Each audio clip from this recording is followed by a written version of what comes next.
Hey guys, it's Chris with Nichols Retirement Empire, and today I have something very serious to talk about. It's a big deal. Um, I have a procedure tomorrow known as a colonoscopy, and I've had one before, so it's not, which is why I don't know which is worse. The first time you've had one and you really don't know, what it's like to prepare, or knowing what it's like to prepare and having the second one. But anyway, I was talking to a guy last night, and I was like, he was like, well, I've never had one. And I said, well, I had one when I was 50. I said, now I'm about to turn 58. So, I'm overdue. You're supposed to have one every 5 years.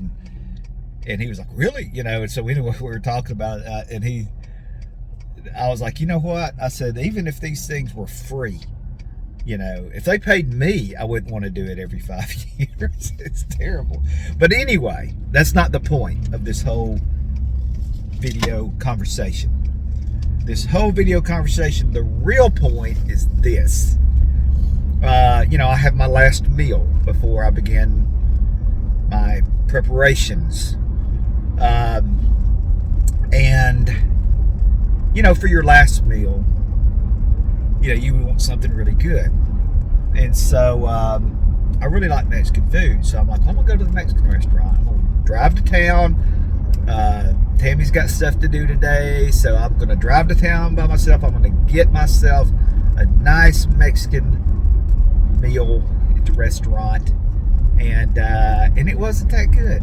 That is so disappointing. When your last meal, it's like you're on death row, and they bring you your last meal, and it's terrible. Of course, I guess if you're on death row, you wouldn't. I don't even know what the point is of the last meal. But anyway, I was really looking forward to something good, and I was thinking about what to get. I went through this whole thought process of you could eat anything. And I've been trying to lose weight. I've lost like 17 pounds. And, so I'm like, here's a shot. You can just eat anything you want. Anything. And so that's what I chose. I was leaning toward fried chicken, Kentucky Fried Chicken. I was leaning toward this, leaning toward that. Or I could drive in and get me a steak. And so all these things are going through my mind, and I make this choice, and then I go in there and I eat it, and it's the worst meal I've had in that particular restaurant ever. And I was like, that just wasn't that good. The salsa wasn't good. But anyway, that's not the point. The point is, I was not satisfied with the meal. And I'm too full to eat anything else, and it costs too much to eat anything else because it's outrageous. So now I'm in a bad mood, and I thought I'd video it for you guys because that's a good time to videos when I'm in a bad mood. And I don't know, it's like when you're on a diet. You guys will appreciate this if you've ever been on a diet of any kind, and you're like, okay, I'm going to be real careful with what I eat. I'm really going to watch. And then when you decide to splurge, and you say, okay, today, I shouldn't do it. I'm going to have a Big Mac, or something. And then you go and you get it, and you're just like, oh man, and then it's the worst Big Mac you ever had. And it seems to happen like that. Like when I'm just eating whatever, it's always good. But if I'm on a diet and I go out of my way to eat something, I'm like, this had better be worth the calories. And it seems like when I'm on a diet that like 80% of the time it is not. I don't get a good, hamburger, or I don't get good wings or something if I really go outside of my calorie zone. So, but that's just the way it is, isn't it? I could take a bite and just walk back up there and hand it to him and go, you know what, I'm not. But I don't know. That's what I should do. That's really that's what we should all do. Since with the price of fast food the way it is now, because it's outrageous. Every time we get a hamburger, and I mean we the people, every time we get a hamburger that is not freshly made, or is not correctly made. And every time, now here's the killer, every time we get French fries that are not hot and fresh French fries, which is the vast majority of the time, we should walk right up there and take our food and hand it back to him and say, I want hot fries. I paid $11 for this combo meal. It's supposed to be, so if I'm going to pay $11, I want hot fries. We just don't have the time to do it. But I guarantee you, if everybody started doing that, probably nothing would change. But at least the people that gave it to them might get hot fries back. You might not. They may just say, you want your money back, because they're not willing to do it the right way. But anyway, yeah, this is just turning into a darker and darker video. I'm getting more and more upset about the whole, knowing that I'm on my way home right now. I had this wait, there was a train, and so I had to stop and wait on the train. But knowing that I'm on my way home to purge myself the rest of the day, I'm not going to be able to do anything. I'm not going to be able to, I couldn't fish anyway, because we just had a huge front come through, and it's going to be just bluebird skies the next 3 or 4 days, and a cold front. And this is getting worse and worse. I need to quit talking to you guys. This is horrible. And we're going up to Cedartown to stay, and see my mom and dad, and Tammy's family for Christmas and all this kind of stuff. And usually when I go up there, it's like, oh man, I'm going to be able to fish, at least a day or two. And I looked at the weather, and I mean the highs for the week are like the hottest day is like 44 and it's in the 20s at night, and I'm just like, am I gonna be able to? I don't know. I don't think so, guys. I don't know that I'm gonna fish. And and after the last trip I took up there, which I made another one of these crying videos, crybaby videos, I like to call these. Yeah, that's what I'm going to do. I'm going to start a playlist called Crybaby Videos. So when Chris comes on and he's a crybaby. So the last time I came on and did a crybaby video about how I had gone up there and fished for like 4 days straight and didn't catch one single crappie, I feel right now, my feelings, let's talk about my feelings.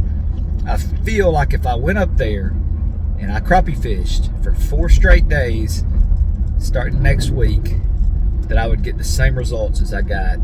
I don't know. I may be totally, I thought crappie liked cold weather. But anyway, I digress. Let's talk about something else. Some other positive, uplifting kind of thing that would help everybody. Let's see, what can I come up with?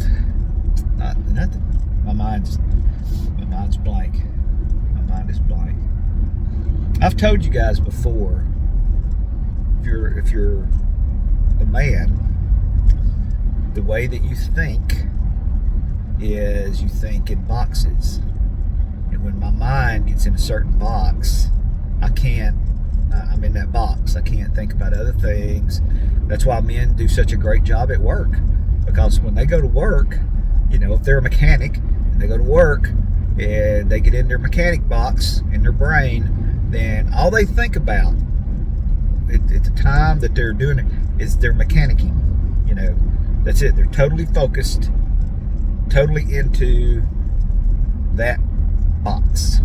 That's why men think their jobs are so important, and they're not. But anyway, they are. Don't get me wrong. I'm just saying, men like to think that the place couldn't run without them, that kind of thing.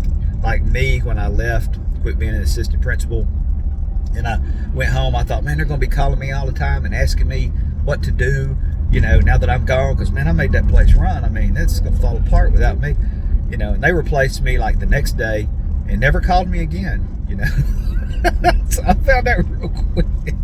I was expendable, and I'm not, but I'm taking my box with me What are y'all going to do? Well, they got another guy with another box, and he came in and took my spot. So anyway, men go to work, and they are in this box, and they totally are just in it. And that's the way we think. We think in boxes. And sometimes we have boxes. Did y'all hear that horn?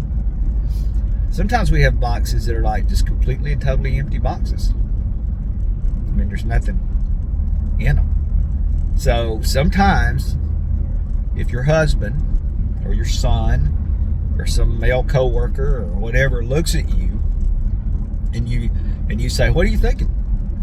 Or "What do you think?" And they say, "Nothing." It may really be it may really be nothing. I mean, there's times I can just sit there and stare out into space and just not think of anything.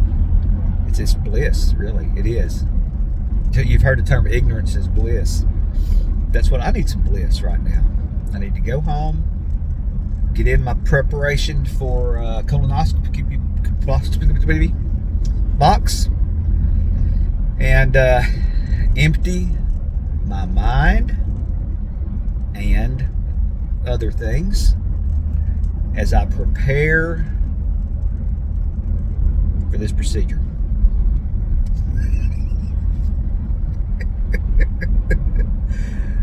You know what? I'm willing to bet this might be one of the best colonoscopy videos you have ever watched. I guarantee you it's going to be in the top 5. I mean, just think through your mind, if you're a man getting your colonoscopy video box, and think of how many of all the colonoscopy videos you've seen, and then try to come up with your top 5. And I promise you, my video right now is going to be in your top 5 because it's important. Things I do are very important in my box. Are the most important things in the world at that time. Women don't understand that at all, because women think of everything all at once. There's no boxes. It's just all mixed up together and all touches each other and all, which would be a nightmare. I can't imagine sitting here right now, it being in my colonoscopy video box and having other things in my mind. That would just be a nightmare. How do y'all do that? How do y'all just have it all in there? Well, it's like eating your food and mixing all your food together. How do you do that? I need my food separate. But anyway, let's end this video. You've learned a lot. I'm sure you've learned about colonoscopies. You've learned about the way men think. You've learned that when you're on a diet and you're going to waste your calories, you need to ensure that it is the best bill you can get for the price, and don't settle for anything else like I just did. Y'all have a good day. See ya. Thanks for watching Nichols Retirement Empire.